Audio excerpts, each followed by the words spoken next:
Assalamualaikum warahmatullahi wabarakatuh. Nama saya Muhammad Syukri bin Yusri. Rakan-rakan saya iaitu Zainul Ashraf bin Zamani, Ahmad Amir Izzuddin bin Ismail dan juga Muhammad Sufi bin Amir. Kini tiba giliran kami untuk membentangkan tajuk tugasan kami iaitu Amdahas. Sebenarnya tajuk ni tajuk ustazah, tapi sebab kami dah tak ada tajuk untuk present, jadi ustazah bagi kami tajuk ni untuk kami buat pembentangan.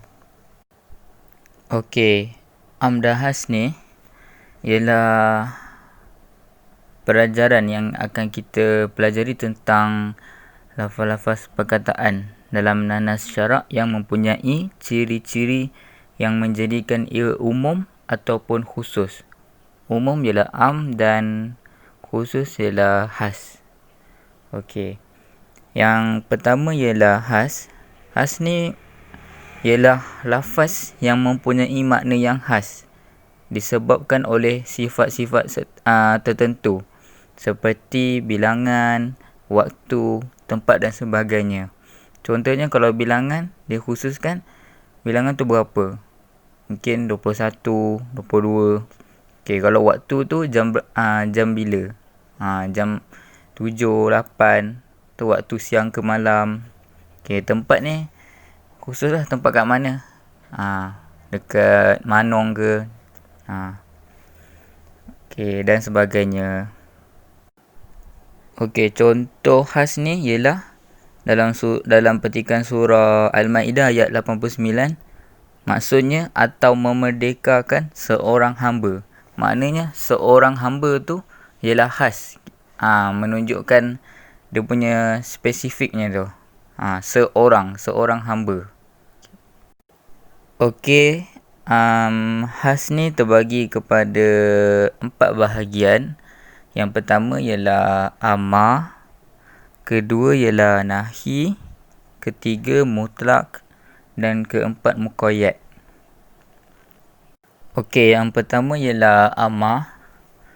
Amar ni maksudnya suruhan untuk melakukan sesuatu dari pihak yang lebih tinggi. Maknanya amar tu kata suruhan. Kalau kita belajar bahasa Arab kita tahu amar tu, fi'il amar tu ialah perintah, suruhan. Kalau kita nak kenal amar tu, dia ada dalam beberapa bentuk. Yang pertama ialah fi'il amar. Daripada petikan contoh dia daripada petikan ayat An-Nur ayat 97. Dan laksanakanlah solat. Kalau dalam Quran kita tengok menunjukkan kat situ wa aqimus solah. Maknanya aqimu tu ialah fi'il amar. Jadi ni salah satu bentuk amar lah.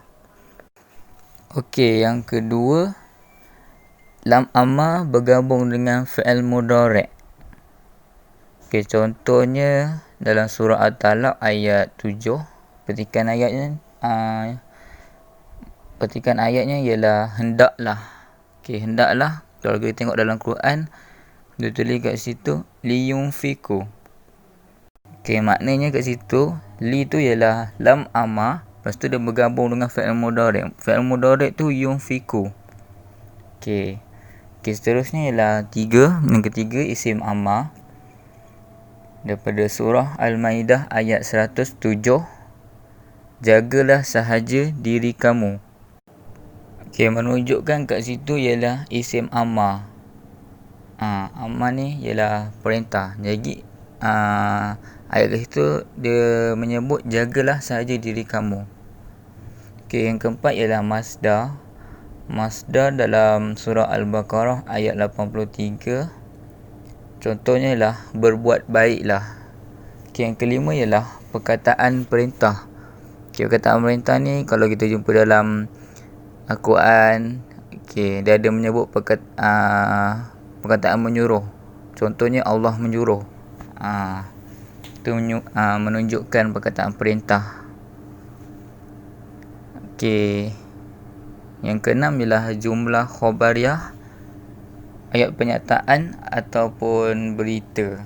Okey. Yang ketujuh ialah penggunaan huruf ala. Maksudnya atas. Okey, ke atas. Yang menunjukkan kewajipan atas golongan tertentu. Okey, seterusnya dilalah. Yang pertama ialah wajib. Seperti firman Allah SWT, dan dirikanlah solat serta berikanlah zakat. Surah An-Nur ayat 56. Okey, yang kedua ialah sunat. Seperti firman Allah SWT, wahai orang-orang beriman, apabila kamu menjalankan sesuatu urusan dengan hutang piutang yang diberi tempoh hingga ke suatu masa yang tertentu, maka hendaklah kamu menulis hutang dan masa bayarannya itu. Surah Al-Baqarah ayat 282. Yang ketiga ialah harus. Seperti firman Allah SWT, kemudian setelah selesai solat, maka bertebaranlah kamu di muka bumi menjalankan urusan masing-masing. Okey, seterusnya nahi. Nahi ni maksudnya suruhan untuk meninggalkan sesuatu dari pihak yang lebih tinggi, iaitu dari Allah lah maksudnya. Okay, maksudnya suruhan daripada Allah lah untuk meninggalkan sesuatu. Sama juga macam Amar tadi. Okey, nahi ni dia ada juga bentuk-bentuk dia. Yang pertama ialah fi'il amar. So kalau kita nak kenal nahi tu, dia ada fi'il amar lah. Dia perkataan dia fi'il amar. Okey, yang kedua ialah la nahiyah dengan fi'il mudhari'. Okey, contoh dia dalam surah Al-Isra ayat 32, janganlah kamu menghampiri zina. Maknanya tu suruhan larangan. Tu contohnya. Okay, yang ketiga ialah isim amar. Keempat masdar. Okay, yang kelima terdapat jumlah khabariyah, ayat pernyataan ataupun berita. Dia terkandung, contohnya macam terkandung tentang menjelaskan haramnya sesuatu benda tu, suatu perkara, ataupun ayat kecaman dengan azab pedih. Kemudian penafian perbuatan. Seterusnya menunjukkan keburukan amalan tersebut.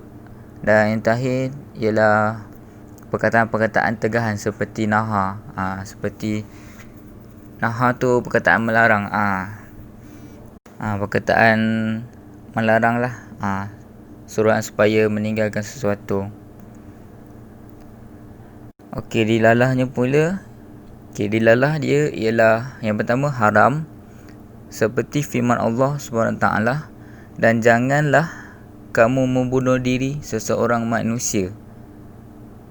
Dari surah Al-Isra ayat 33. Kalau lagi panjang ayat dia, dan janganlah kamu membunuh diri seseorang manusia yang diharamkan oleh Allah. Maknanya kat sini haram ni Allah melarang, mengharamkan untuk membunuh diri seseorang manusia yang tidak dihalalkan oleh Allah.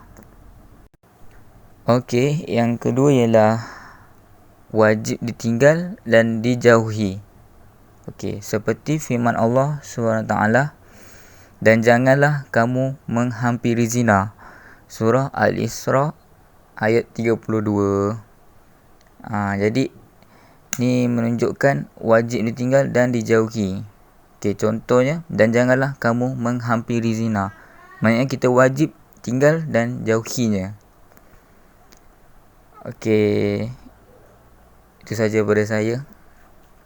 Sekian, terima kasih. Okey, Assalamualaikum warahmatullahi taala wabarakatuh. Nama saya Darul Ashraf bin Zamani, nombor metrik D183108009. Saya akan membentangkan tajuk saya, iaitu mutlak dan muqayyad.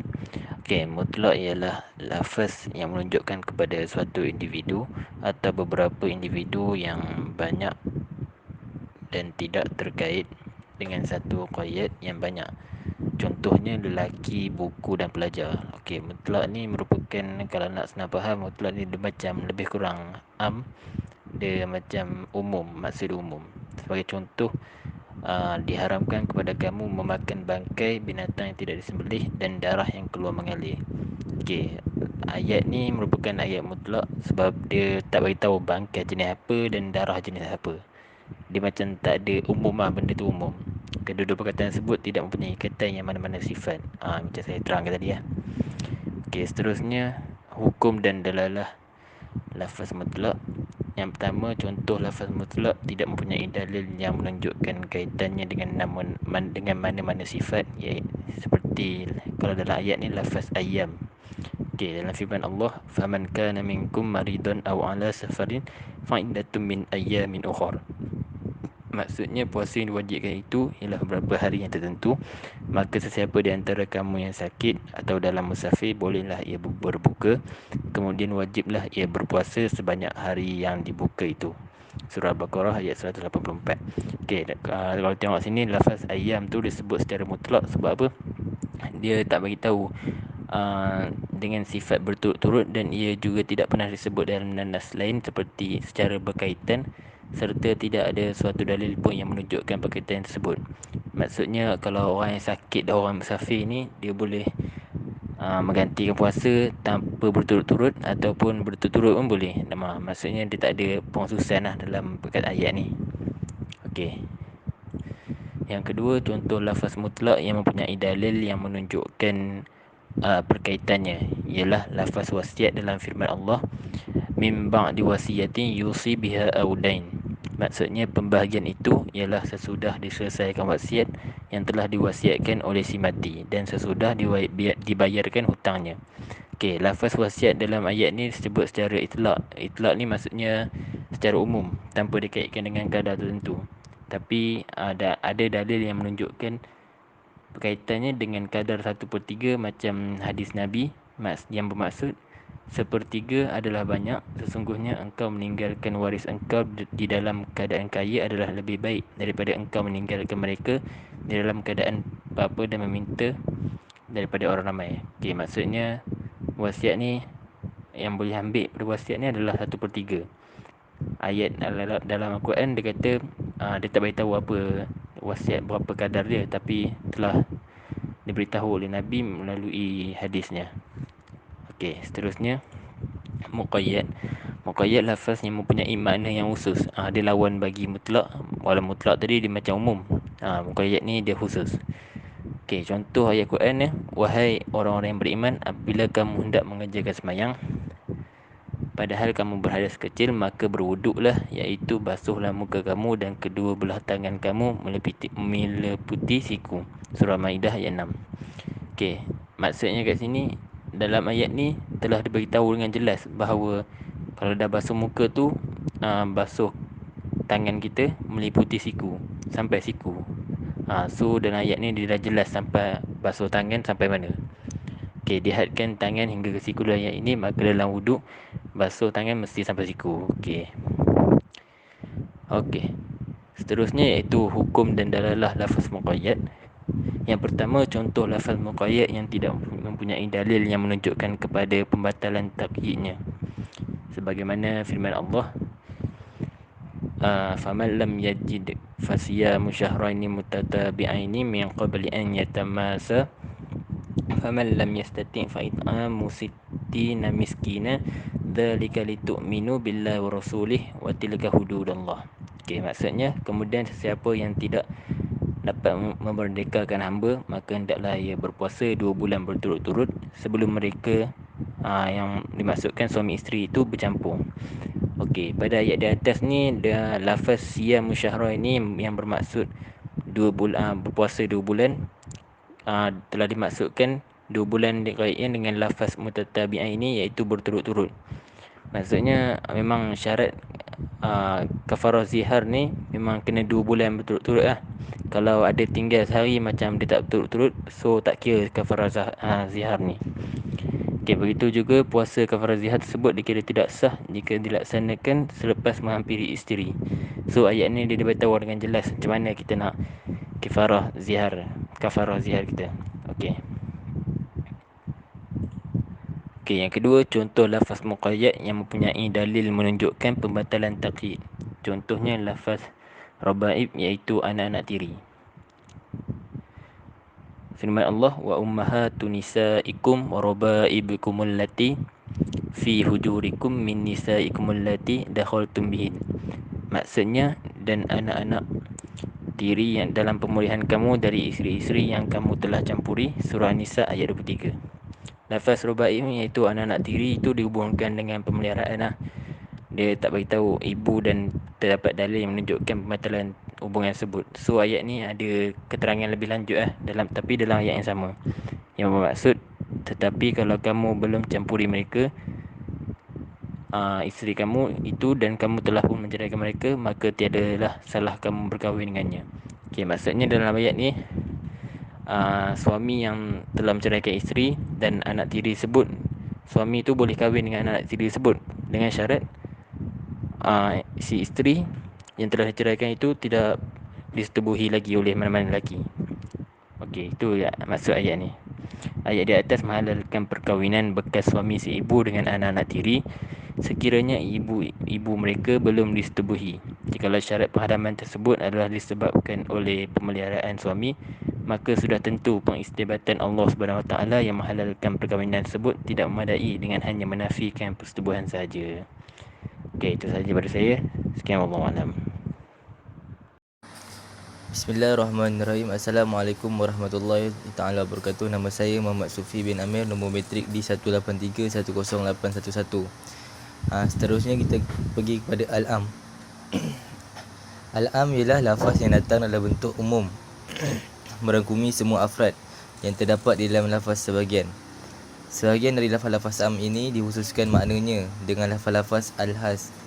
Proses ini dinamakan taksis, namun tidak semua lafaz am boleh ditaksiskan dengan lafaz-lafaz khas. Bahagian-bahagian am. Bahagian am ni ada dua, iaitu am qat'i dengan am mutlaq. Am qat'i ni ialah menghalang kemungkinan pengkhususannya walaupun ada karinah, seperti firman Allah Subhanahu taala, dan tiadalah sesuatu pun dari makhluk-makhluk yang bergerak di muka bumi melainkan Allah jugalah yang menanggung rezekinya dan mengetahui tempat kediamannya dan tempat ia disimpan. Surah Al-Hud ayat 6. Perkataan dabbah dalam nas asal menunjukkan sifat umum yang meliputi semua makhluk. Contoh lain kalau am qat'i ni ialah al-insan, manusia. Contohnya Allah suruh kita semua manusia beriman kepadanya. Maknanya semua manusia tidak ada kecuali pun. Kalau am mutlaq pula tidak mempunyai karinah yang menunjukkan sama ada ia umum atau khusus. Firman-Nya dan firman Allah SWT, dan isteri-isteri yang diceraikan itu hendaklah menunggu dengan menahan diri mereka dari berkahwin selama 3 kali suci. Dari surah Al-Baqarah ayat 228. Perkataan mutalaqat dalam nas asal adalah umum dan tidak mempunyai karinah yang mengumumkan atau mengkhususkannya. Okey, seterusnya adalah lafaz-lafaz am. Yang pertama, lafaz-lafaz jamak seperti lafaz jam'u dan kullu. Seperti firman Allah SWT, maksudnya setiap manusia terikat dengan amalan yang dikerjakan. Maknanya setiap manusia itu kullu. Itu ialah lafaz bagi jamak. Yang kedua, jamak yang dimakrifahkan dengan alif lam al-istiqraqiyah. Firman Allah SWT, maksudnya, dan ibu-ibu hendaklah menyusukan anak-anak mereka selama 2 tahun genap, iaitu bagi orang yang hendak menyempurnakan penyusuan itu. Surah Al-Baqarah ayat 233. Dan firman Allah SWT, maksudnya, dan isteri-isteri yang diceraikan itu hendaklah menunggu dengan menahan diri mereka dari berkahwin selama 3 kali suci. Mengikut lafaz al-waladat dan mutalaqat, kedua-duanya adalah jamak yang dimakrifahkan dengan alif lam al-istiqraqiyah. Oleh itu, setiap ibu dan isteri harus mematuhi hukum syarak yang ditaklifkan ke atas mereka secara umum. Begitu juga ibu wajib menyusukan anak mereka selama 2 tahun penuh, dan setiap isteri yang diceraikan wajib menahan diri daripada berkahwin selama 3 kali suci. Yang ketiga ialah jamak yang dimakrifahkan dengan idafah. Firman Allah SWT maksudnya ambillah sebahagian harta mereka sebagai sedekah. Dan firman Allah SWT juga maksudnya Allah perintahkan kamu mengenai pembahagian pusaka untuk anak-anak kamu, iaitu bahagian seorang anak lelaki yang menyamai bahagian dua anak perempuan. Surah An-Nisa ayat 11. Mengikut dua firman Allah itu, mengikut lafaz amwaluhum dan auladukum, kedua-duanya adalah jamak yang dimakrifahkan dengan idafah. Yang keempat pula ialah lafaz mufrad yang dimakrifahkan dengan alif lam al-istighraqiyah. Firman Allah SWT maksudnya demi masa sesungguhnya manusia itu dalam kerugian kecuali orang-orang yang beriman dan beramal soleh, dan mereka pula berpesan dengan kebenaran serta berpesan-pesan dengan sabar. Surah Al-As ayat 1 hingga 3. Lafaz al-insan adalah am kerana ia mufrad dimakrifahkan dengan alif lam al-istiqariyah. Namun begitu, walaupun lafaz tersebut dalam bentuk mufrad, tetapi ia menunjukkan secara umum, iaitu semua manusia berada dalam kerugian. Seterusnya yang kelima, lafaz mufrad yang dimakrifahkan dengan idafah. Firman Allah SWT maksudnya, dan jika kamu menghitung nikmat Allah, nescaya lemahlah kamu menentukan bilangannya. Surah Al-Ibrahim ayat 34. Antara contoh lain ialah melalui sabda Rasulullah SAW berbunyi, maksudnya ia laut suci airnya, halal bangkainya. Lafaz nikmatullah ma'uhu dan maizatahu, ketiga-tiganya am kerana ia mufrad dimakrifahkan dengan idafah. Yang keenam ialah isim-isim mausul lah. Jadi isim-isim mausul, firman Allah SWT maksudnya sesungguhnya orang-orang yang makan harta anak yatim secara zalim, sebenarnya mereka hanyalah menelan api ke dalam perut mereka, dan mereka pula akan masuk ke dalam api neraka yang menyala-nyala. Surah An-Nisa ayat 10. Lafaz al-lazi ialah am kerana ia merupakan isim mausul. Firman Allah Ta'ala lagi maksudnya, dan halalkan bagi kamu perempuan-perempuan yang lain daripada yang tersebut itu. Surah An-Nisa ayat 84. Lafaz ma itu adalah am juga kerana ia adalah isim mausul. Kalau isim mausul ni ada al-lazi dengan ma. Seterusnya yang ketujuh, lafaz isim nafi yang disertakan dengan la nafiyah. Contohnya, tidak ada paksaan dalam agama. La tu menunjukkan la nafiyah, kerana sesungguhnya telah nyata kebenaran Islam dari kesesatan kufur. Seterusnya ialah taksis am. Dan orang lelaki yang mencuri dan orang perempuan yang mencuri, maka hukumnya potonglah tangan mereka. Surah Al-Ma'idah ayat 38. Tangan harus dipotong bagi kecurian seperempat dinar atau lebih. Hadis riwayat Bukhari. Syarat yang datang dari sebuah hadis. Maka di sini tahsis amda, kalau orang yang mencuri, lelaki atau perempuan yang mencuri, maka hukumnya ialah potong tangan. Seterusnya ialah muhasil mustaqil. Muhasil bermaksud perkara yang mengkhususkan, manakala mustaqil bermakna terpisah, atau dengan ibarat lain tidak tercantum dengan dalil itu.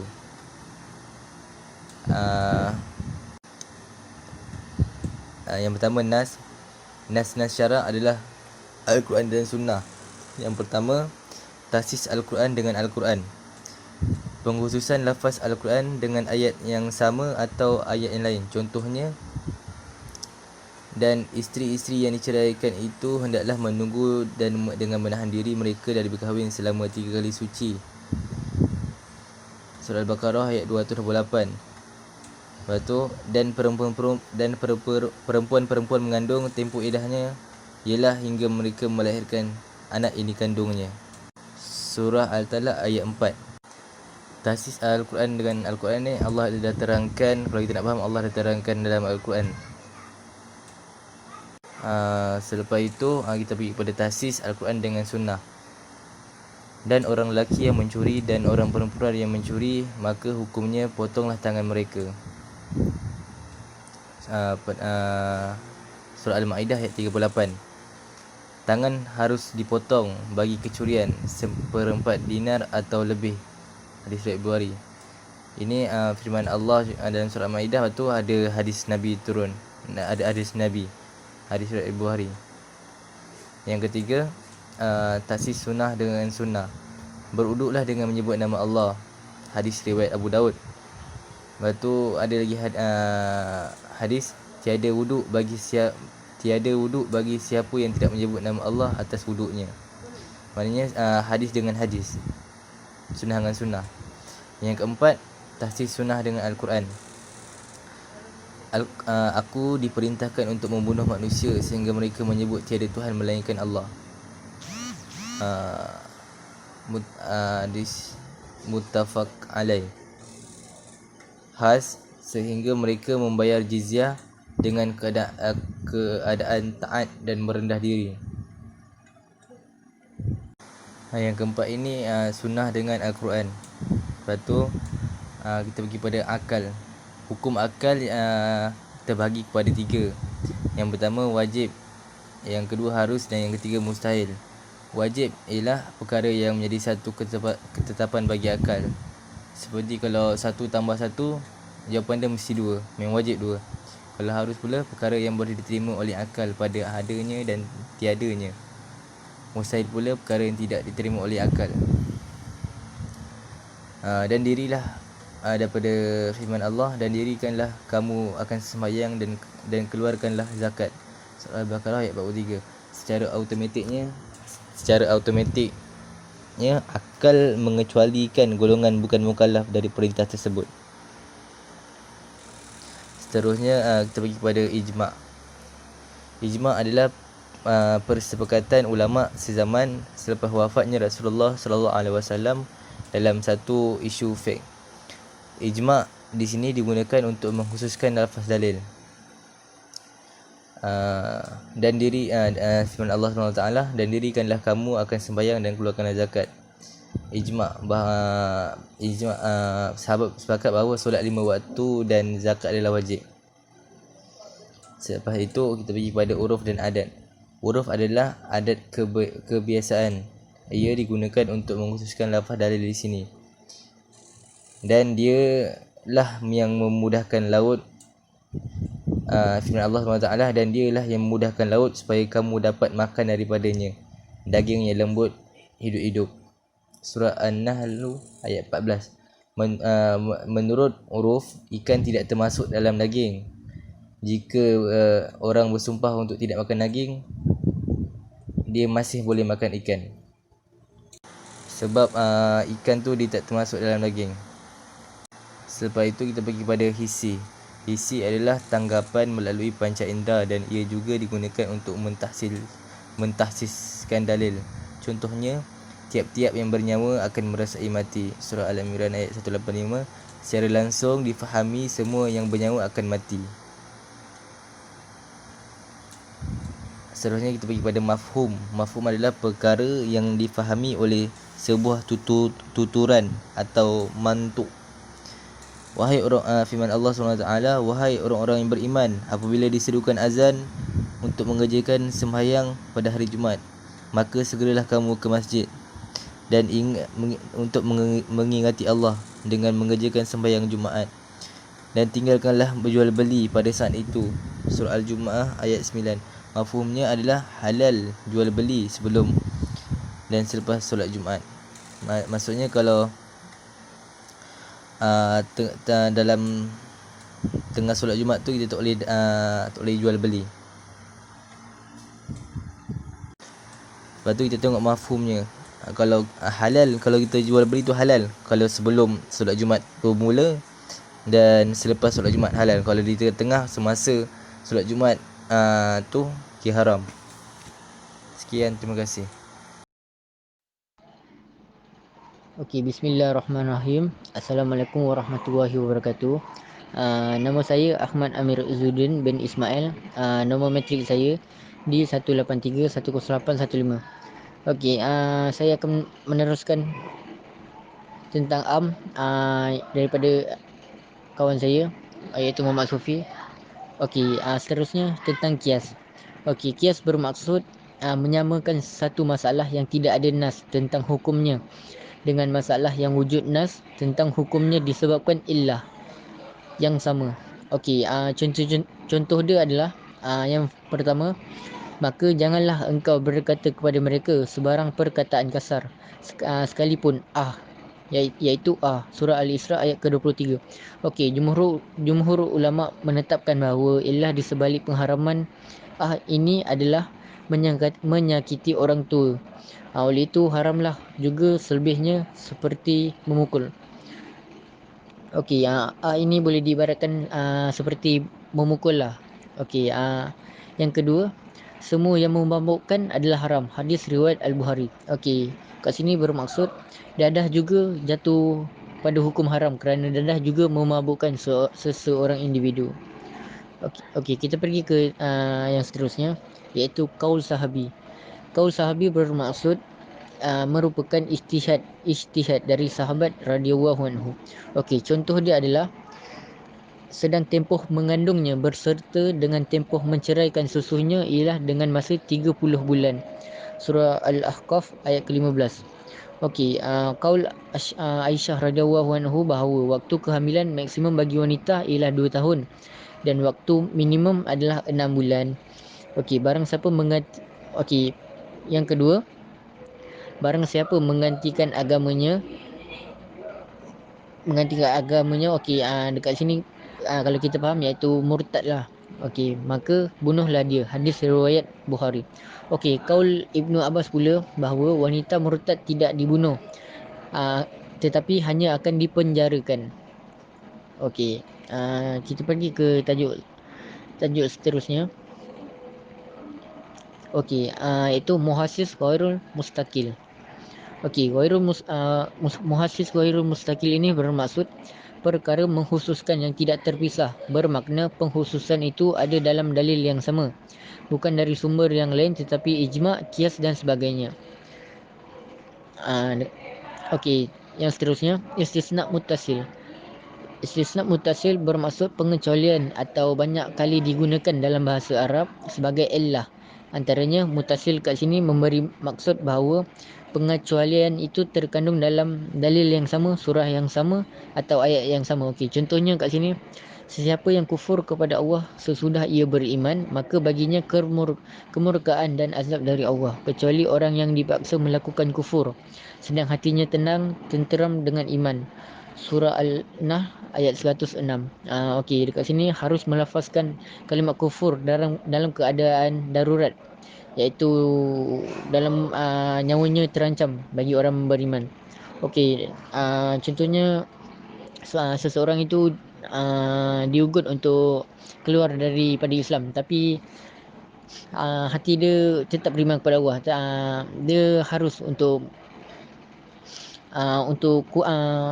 melafazkan kalimat tersebut, iaitu harus melafazkan kalimat kufur tersebut, kerana dia dalam keadaan yang tergugat dan nyawanya juga terancam. Okey, yang seterusnya syarat. Syarat dari segi lafaz am iaitu bermaksud sekiranya atau jika. Syarat juga membincangkan syarat yang wujud dalil yang sama. Okey, kat sini sebagai contoh, dan suami-suami mereka berhak mengambil kembali rujuk akan isteri-isteri itu dalam masa iddah mereka jika suami-suami bertujuan hendak berdamai. Surah Al-Baqarah ayat ke-228. Okey, kat sini rujuk adalah untuk pendamaian antara suami dan isteri. Okey, kita pergi yang seterusnya iaitu sifat. Sifat bermaksud merujuk kepada sesebuah lafaz seperti hamba yang beriman. Perkara ini juga wujud dalam dalil yang sama. Okey, sebagai contoh, wahai orang-orang yang beriman, apabila kamu hendak mengerjakan sembahyang padahal kamu berhadas kecil, maka berwuduklah iaitu basuhlah muka kamu dan kedua belah tangan kamu meliputi siku. Surah Al-Maidah ayat ke-6. Okey, kat sini bermaksud dalam wuduk wajib membasuh tangan hingga ke siku. Kalau lebih pun tak apa, kerana ia tidak membatalkan. Okey, seterusnya iaitu badal. Maksud badal ialah lafaz yang menggantikan lafaz yang lain. Ia boleh dijumpai dalam ayat-ayat dalil. Contohnya, dan Allah mewajibkan manusia mengerjakan ibadat haji dengan mengunjung Baitullah, iaitu sesiapa yang mampu sampai kepadanya. Surah Al-Imran ayat ke-97. Okey, kat sini kita boleh nampak lafaz amnya ialah manusia. Manakala lafaz khasnya ialah sesiapa yang mampu. Okey, seterusnya kita beralih kepada tajuk yang terakhir iaitu mushtarak. Mushtarak ini bermaksud lafaz yang mempunyai ejaan yang sama tetapi makna yang lain. Okey, contohnya, dan dirikanlah kamu akan solat dan keluarkanlah zakat. Surah Al-Baqarah ayat ke-43.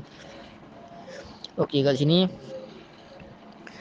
solat dari sudut bahasa bermakna doa, manakala ia dari sudut syarak bermaksud ibadah khusus yang terdiri daripada kumpulan perbuatan dan perkataan yang khusus dan dimulai dengan takbir dan diakhiri dengan salam. Okey, zakat pula bermaksud pertambahan atau penyucian dari segi bahasa. Dari segi syarak pula ialah pengeluaran sebahagian dari harta setelah mencapai nisab dan haul. Okey, sebab kemunculan mushtarak. Yang pertama, ia bermula dari perbezaan kabilah-kabilah Arab dalam penggunaan kosa-kosa kata. Yang kedua, perkembangan dalam makna sesuatu lafaz. Last kali ialah muncul keraguan antara makna hakiki dan selainnya seperti majazi, syar'i dan urfi. Okey, yang last kali iaitu kaedah beramal dengan lafaz mushtarak. Yang pertama ialah jika ada kemungkinan untuk sesebuah lafaz iaitu menjadi mushtarak, diutamakan untuk tidak menjadikannya mushtarak. Sekiranya lafaz itu mushtarak antara penggunaan dari sudut bahasa dan dari sudut syar'i iaitu istilah, diutamakan penggunaan syar'i. Okey, yang ketiga, kalau dipastikan bahawa lafaz itu mushtarak mempunyai beberapa makna-makna bahas, ia jatuh menjadi tugas mujtahid untuk melakukan proses tarjih. Okey, maksud tarjih ialah disiplin dalam ilmu yang bertindak sebagai saringan pandangan-pandangan yang ada dengan menggunakan metod-metod ataupun cara-cara tertentu. Tidak semestinya pandangan yang dipilih itu betul dan lain pula salah. Tetapi ia bergantung kepada cara ataupun metod yang digunakan untuk proses tarjih dan pandangan mana yang lebih menepati metod itu. Okey, dengan itu saja dari saya untuk lafaz am dan juga tajuk mushtarak. Okey, wabillahi taufiq wal hidayah. Wassalamualaikum warahmatullahi wabarakatuh.